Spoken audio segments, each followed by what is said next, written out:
So here's the tea, as always. Choose my nails. I need to paint them for a bit because I don't know. You know when you're in survival mode and you're just like, okay.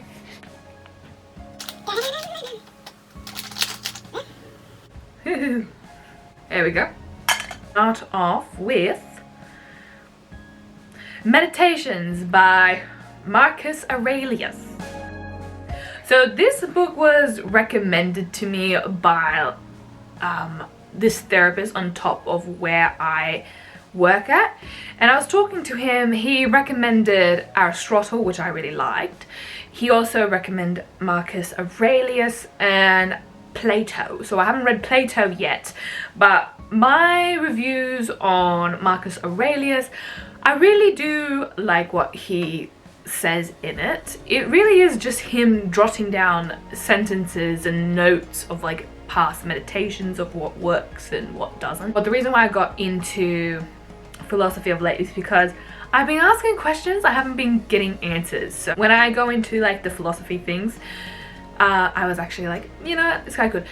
I do prefer Aristotle a lot more than Marcus Aurelius, but Marcus Aurelius is still very good. I like him. One is All About Love by Bella Hooks. Again, I was lost in my life, and what I found interesting about All About Love, it talks about family dynamics, it talks about friendship, it talks about how you grew up in a house and how you see yourself, and like one of the few things that stood out to me the most was how like men are actually very lonely and they can't express their feelings.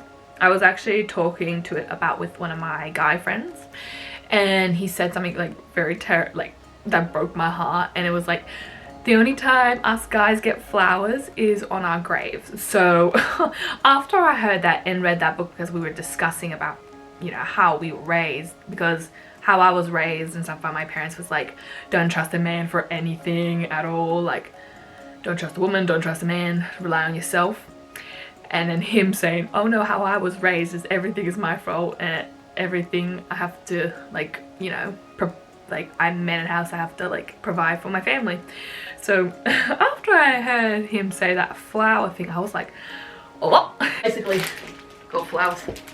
So after I heard that, I basically went to Aldi and I bought flowers for my dad and my brother, and I said, oh look, these are for you.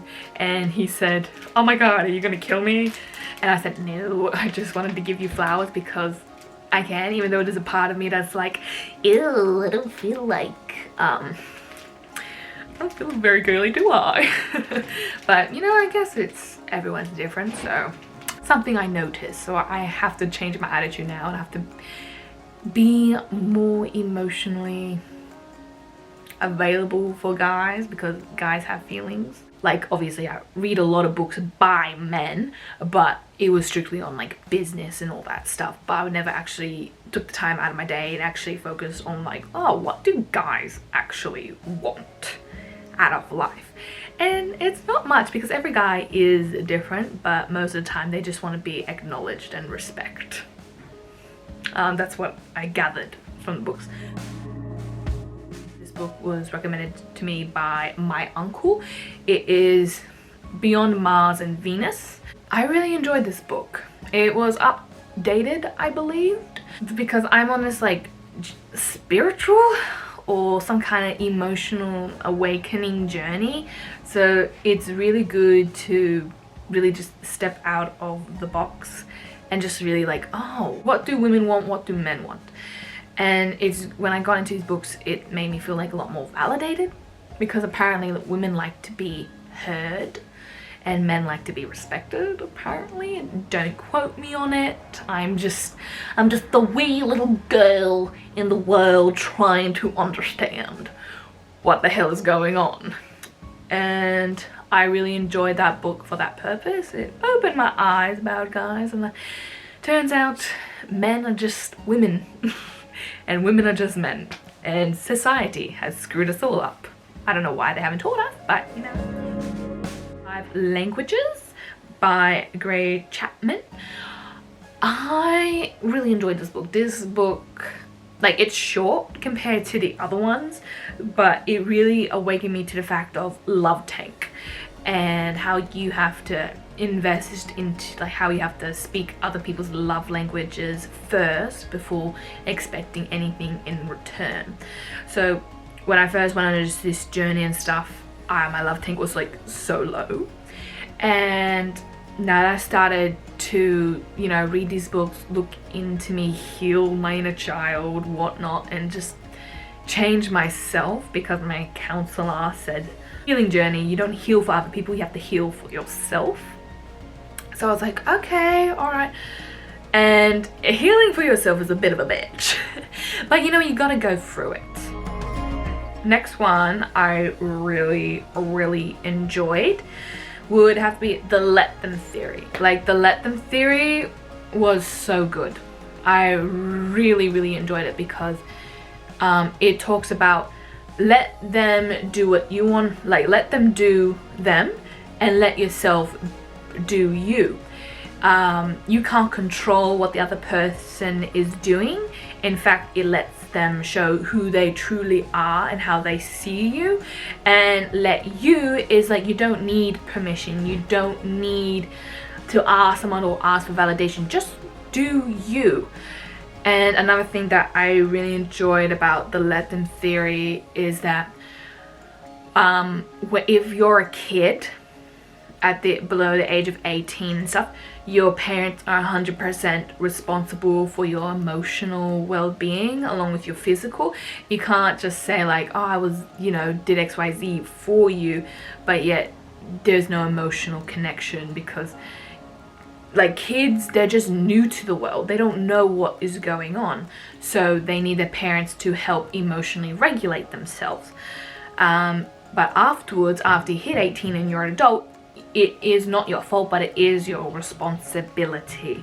So I really enjoyed the Let Them theory for that. There was a lot more in the book, but after reading that book, it just made me feel like, okay, I can do things myself. I don't need permission.